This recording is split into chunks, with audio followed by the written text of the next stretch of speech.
Welcome to Fantasy Fire and Ice. I am your host, Chris Torres. You can find me on Twitter at Torres Takes. I will be guiding you here through a four-game MLB playoff slate. Listen, Terrell last week was like, I can't wait. I can't wait. I thought the season would be over already. Well, it's not over because we got the playoffs. Listen, the strategy around DFS when you've got these smaller slates, it's going to change, right? So we're not dealing usually on Tuesdays we've got these slates of 12, 13 games. We've got a lot of options to choose from in those scenarios, right? Today we only got four games, eight teams to choose from here. So let's get into it. We could get a little bit more granular looking at some of the underlying stats, obviously, now that we have less players to choose from. So big picture, let's take a look here. So we've got some big name pitchers up top. Not surprisingly, with the playoffs starting, you're going to get the best pitchers usually, especially in game one.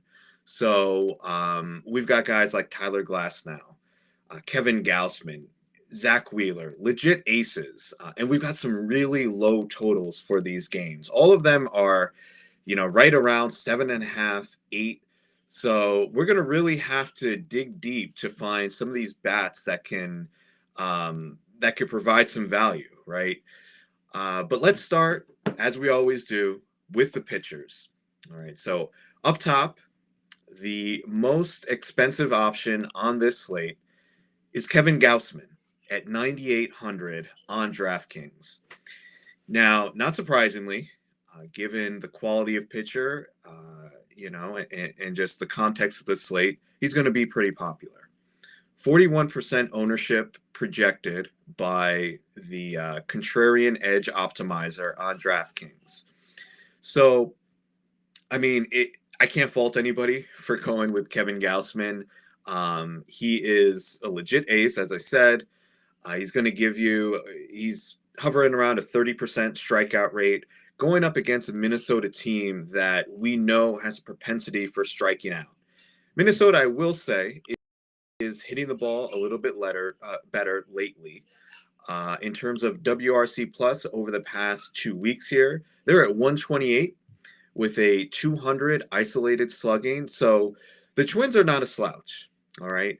I do like there are guys that we'll discuss in a little bit, like Edouard Julien, Max Kepler, Matt Wallner. Like they've got some guys that can hit the ball out of the ballpark. So, I mean, is it a great matchup for Gausman? I wouldn't say it is, but I think, just given the quality of the pitcher he is, the fact that he's at home for this start, I totally understand why people would be looking towards him to, put in as their SP1 for this slate. Moving on to the next, the highest price option is Tyler Glasnow for the Rays. So actually the optimizer has him as the most popular option on DraftKings, not by a lot, but they have him around 50% projected ownership, going up against a Texas team here that, they've been very streaky. Like there have been times this season where they've looked like the best lineup in baseball. And then there have been times where they've gone completely cold. So it's hard to say what we're going to get from this lineup. But, I mean, Glasnow is he's not someone that I really want to go up against. Over his past 5 starts, he's got a near 40% strikeout rate.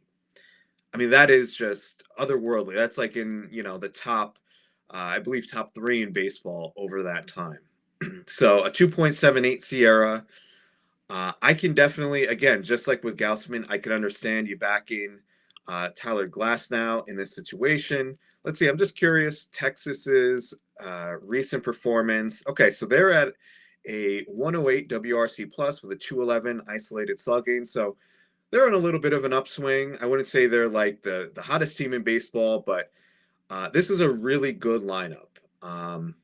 Another factor to consider with Glasnow, though, is just the length that he's going to give you. The Rays, especially in the playoffs, are going to be focused on playing matchups. So I don't think they're going to allow Glasnow to go super deep into this game. I would put the over/under at about 5, maybe 6 innings would be pushing it for Glasnow. So that's one thing that you have to consider. Where, as with some of the other pitchers on the slate, like a Gausman, I could see them going deeper into the game. But honestly, for me, just considering the quality of the pitcher, again, the fact that he's at home, I'm putting Glasnow as my top option. Corbin Burnes at 8K is someone that we also have to discuss. He's too cheap. All right. He's going to be projected ownership is going to be at 48%, going up against an Arizona team that really has not been hitting the ball well lately. I will note that Arizona's not striking out over the last 30 days. He's only struck out. The team has only struck out, 19% of the time, which is super, super low. One of the lowest in baseball over that time period. So Corbin Burnes is someone that, he was someone we were drafting in the first round of fantasy drafts this season. A slight disappointment, I would say. But overall, when you look at the end of season numbers, kind of what you didn't lose your league because of Corbin Burnes. Let's put it that way. At 8K against this Diamondbacks team, I think he's too cheap. So ideally, I'm looking to my top 2 pitchers are going to be Glasnow and Burnes. I'm pretty much, looking at some of the other options here. I keep gravitating towards those 2. So let's quickly go through the other options. We've got Pablo Lopez on the road against the Blue Jays. He's going to be a very contrarian option because he is priced up near the top. His team is an underdog. He's on the road against a Blue Jays team that, while they haven't lived up to their reputation as one of the best hitting teams in baseball, I think people are still going to be scared off by them with Pablo Lopez going to Toronto for that matchup. So if you're going to get contrarian, I could understand you going with Pablo Lopez. Looking at his last 5 starts, he's actually got the lowest SIERA out of any of the starting pitchers on this slate at 2.63. So, again, this is a really, really good pitcher. I don't think you would be, way off by including him, especially if you're in like a larger field tournament where you've got to get a little different. I think Pablo Lopez does make sense in that build. For me personally, I'm probably going to go for, as far as contest selection, I'm going to be looking at more of the single entry contests. When we're with a slate this small, I don't really want to mess with, these 150 max tournaments. So, in that scenario, in that type of contest, in a single entry, I'm going to go with, I guess, a little bit of a safer option, again, with guys like Glasnow and Corbin Burnes. Looking at the other pitchers on the slate, you've got Jordan Montgomery going on the road against Tampa Bay. If you look at his past 6 starts, he's got a 4.46 SIERA. He's not someone that I'm looking towards on this slate. You look at the Rays lineup, they could go 9 right-handed hitters against Jordan Montgomery, which, that's concerning because Montgomery is definitely not as effective against righties. So if you could stack righties like the Rays can against him, he's just not someone that, for me, makes a lot of sense. Especially, he's not really a strikeout pitcher, and we're looking for strikeouts in DFS, especially on DraftKings. And just to give you some numbers here to back up what I said, Montgomery has a 4.20 xFIP against righties on the season. So very middling there. Not someone, especially at 7,100, just doesn't make sense to me. Again, if you want to get crazy, you want to get contrarian, I guess throw him in a lineup if you're building a lot of lineups. But to me, it just doesn't seem like a very smart play. Someone who is going to fly under the radar and is super, super cheap is Brandon Pfaadt. 5,300 on DraftKings today. Now, people are gonna look at the line for this game. They're gonna see the Brewers as heavy favorites.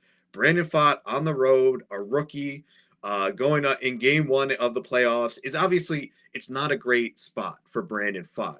But just to throw it out there, and I'm not saying I'm playing him, but I do find it interesting that Brandon Pfaadt seems to have found something in his recent starts. his past 4 starts, I watched this game against the Yankees a couple starts ago, and I was blown away at how good he looked because he started out really struggling this season. And not to be unexpected, right? For a rookie pitcher to struggle out of the gate. But he's really turned a corner. And looking at his underlying stats, he's got a 31% strikeout percentage over his past 4 starts with only a 3.5% walk percentage. Now, when we're talking a K minus walk rate of 27%, that's elite, right? That's reserved for the elite starters in this league. I don't know if that strikeout rate is necessarily, maybe that's just small sample noise, but we do know with Brandon Pfaadt that he's got very good control. So, 4% walk rate, is that sustainable? Probably not, but I do think that it's not that far off from his true talent. And his Sierra over those starts is 3.04, which would qualify as third best on this slate. So, Brandon Pfaadt is someone that, again, depending on the contest that you're in, if you're entering a lot of lineups, I think it makes sense to get exposure to Brandon Pfaadt. I mean, the Brewers are not a bad lineup, but they're not elite by any means. So could I see Brandon Pfaadt going out there and giving you 5 innings of, 1 or 2 runs and 7 strikeouts? I could see that. And at that price and what I anticipate his ownership is going to be, that is going to give you some good leverage over the field. So I don't think he's the worst play on this slate. Just real quickly, Zach Wheeler, let me look up his price here. He is 8,600 on DraftKings, projected at 42.5 ownership percentage. I think it's close between him and some of these other guys. I think you really have to nitpick to be down on Zach Wheeler against this Marlins lineup that is pretty right-handed heavy, and Wheeler is elite against right-handers. Just pulling up he's got like I wrote it down somewhere, a 2.79 xFIP allowed against righties on the season. And the Marlins, really the only left-hander that you're scared of in that lineup is Jazz Chisholm, right? Luis Arias is a good hitter, obviously. We don't even know what his status is, though, today. Check the lineups because he's been dealing with an ankle injury. So, man, if Arias isn't in there and they have to put, like, John Birdie up against Wheeler, then I think Wheeler is definitely more in play. But I can't say he's a bad play at his price. Am I missing anybody? I'm trying to toggle between all these screens here. We went through Gals, and Jesus Luzardo was the last one that we didn't cover, 6,800. On the road against the Philadelphia Phillies. I'm just not going there. I think Luzardo, he's projected 18% ownership on this slate. He can get you some strikeouts, but really not in the best form recently. On the road against a Phillies lineup that can get right-handed heavy. I'm just not super confident. His first playoff start, a 9% walk rate over his past 5 starts. He's okay. But I just don't love this spot. If he was at home, we'd be having a different conversation. But on the road in a good hitter's ballpark against a team that's got some good right-handed pop, I just don't see a reason to go there. I'd rather, if we're going to go cheap, I feel the better play would be to go with Brandon Pfaadt at 5,300. All right. So we covered the pitchers. Let's get into some hitting now. And let me just talk stacks first, kind of give a broader overview. I really like the Rays stack on this slate. I mentioned how I'm not a fan of Jordan Montgomery.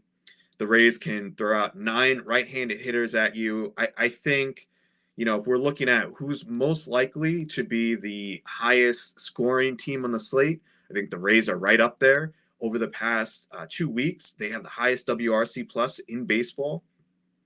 And to boot, they've got some cheaper options that I think allows you to get to some of those higher price starting pitchers. The one option that I want to quickly go over, let's start with first base here. Let's start with catcher. What am I doing? Everybody's favorite position.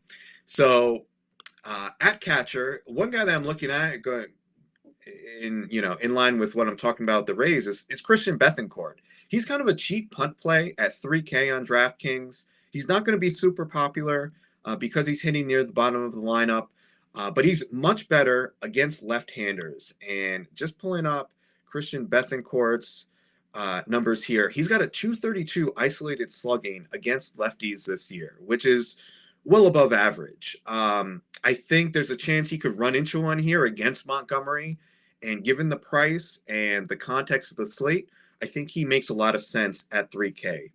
One player at catcher who I think is going to get quite a bit of attention is William Contreras, because he's really the only catcher that we could project to hit near the top of the lineup. He's going to hit second against Brandon Pfaadt at 4,600 on DraftKings. I'd say he's probably going to check in at about 40% ownership.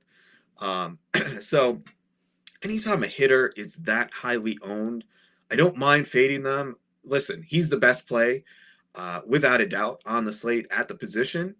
But, if you want to get some leverage on the field, I think it makes sense to look elsewhere. So that is kind of all I got on catcher. Moving to first base.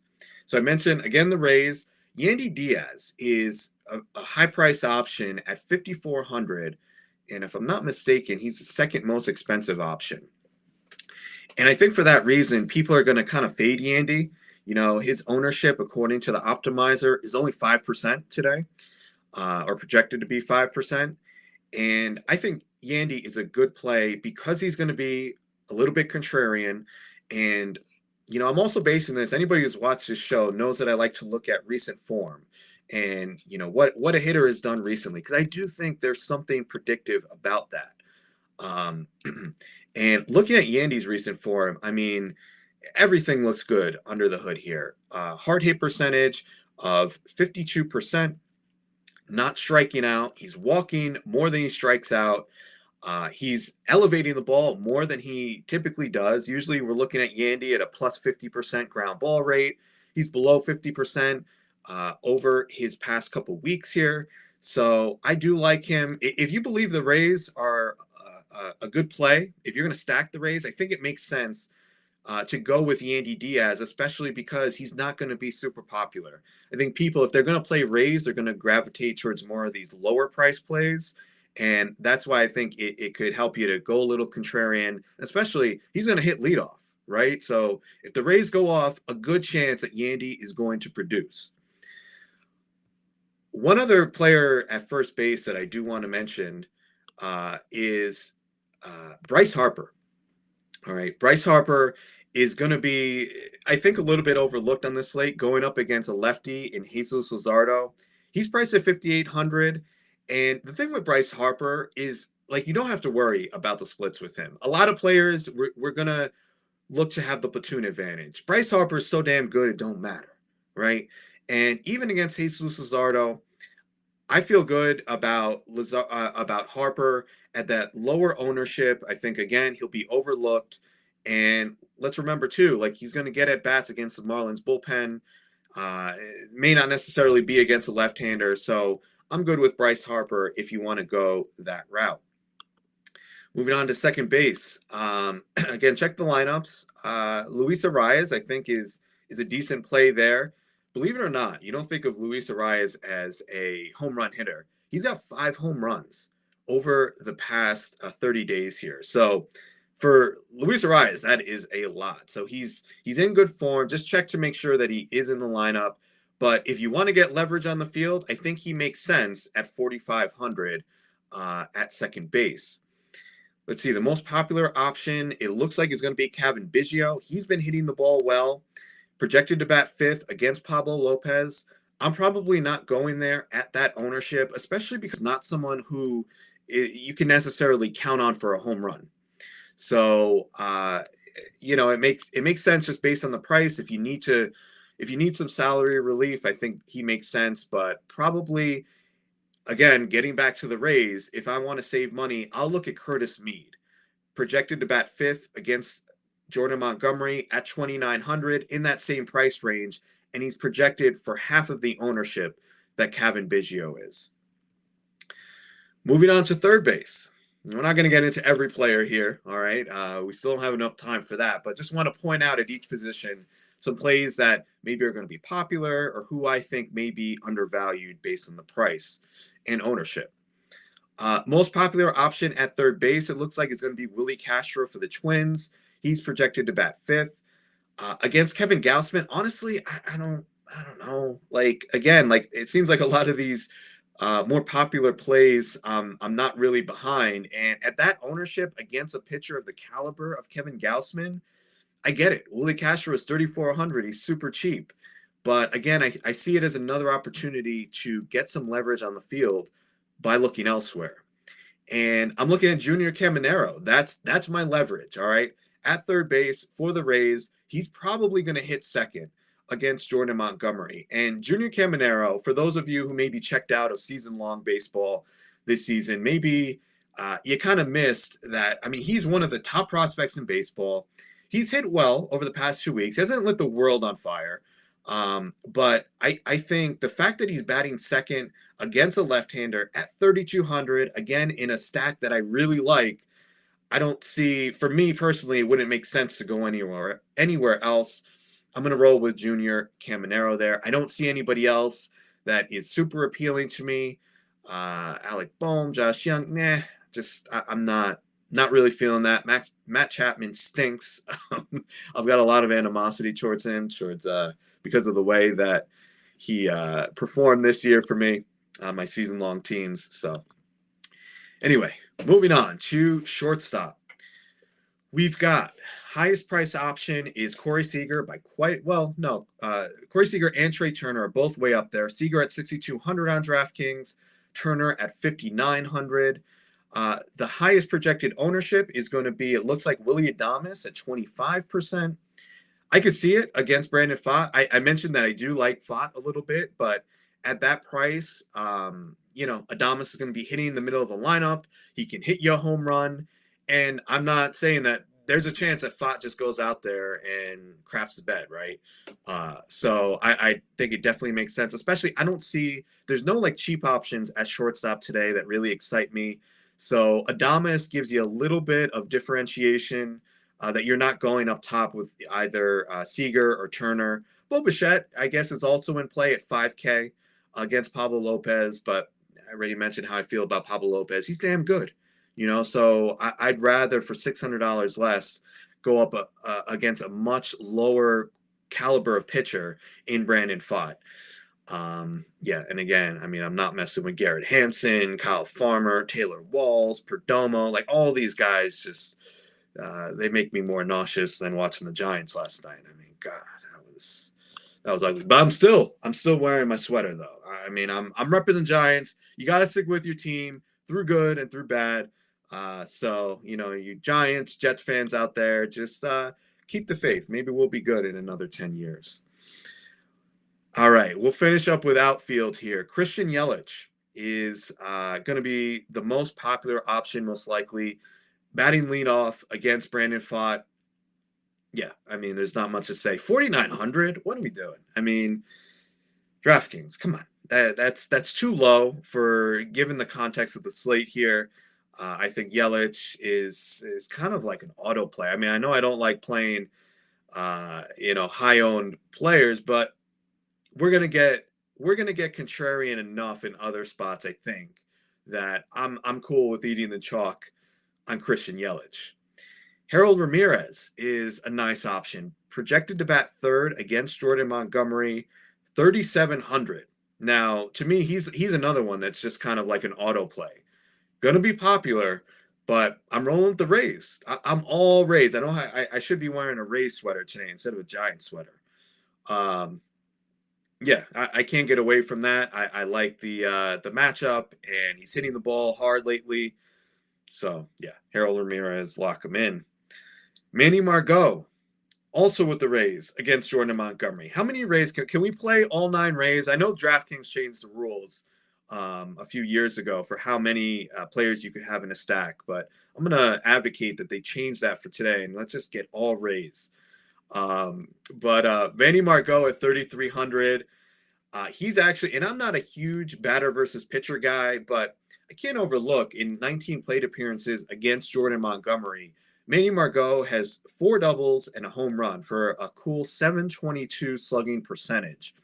So the other thing with Margot, not only does he have a good history against Jordan Montgomery, but He's hitting the ball really well lately. 383 WOBA since he came back off the IL over his last 44 plate appearances.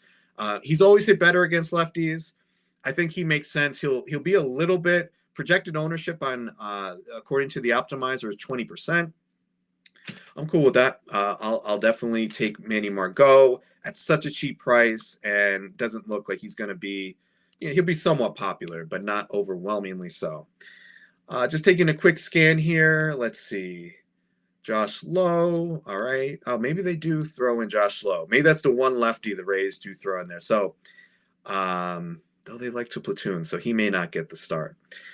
We'll see. Just check the lineups, see what happens there. But Josh Lowe is he's the one Ray I won't take today.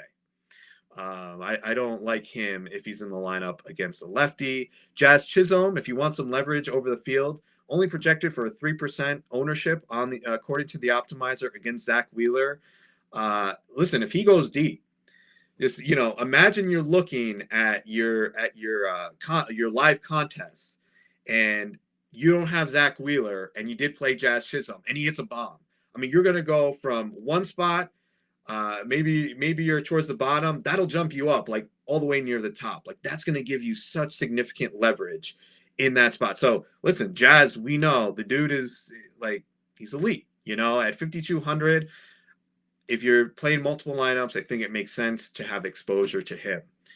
Let's see, Randy Rosarena batting second at 5,500. You'll have to pay up for him. We can't play everybody from the Rays. I was kidding before, so I may not pay that price for him. So, listen, we got to get out of here in a minute. I hope everybody's season-long teams did well. Hope you had a strong finish to the season. Let's get after it with some of this playoff baseball here. Let's have some fun.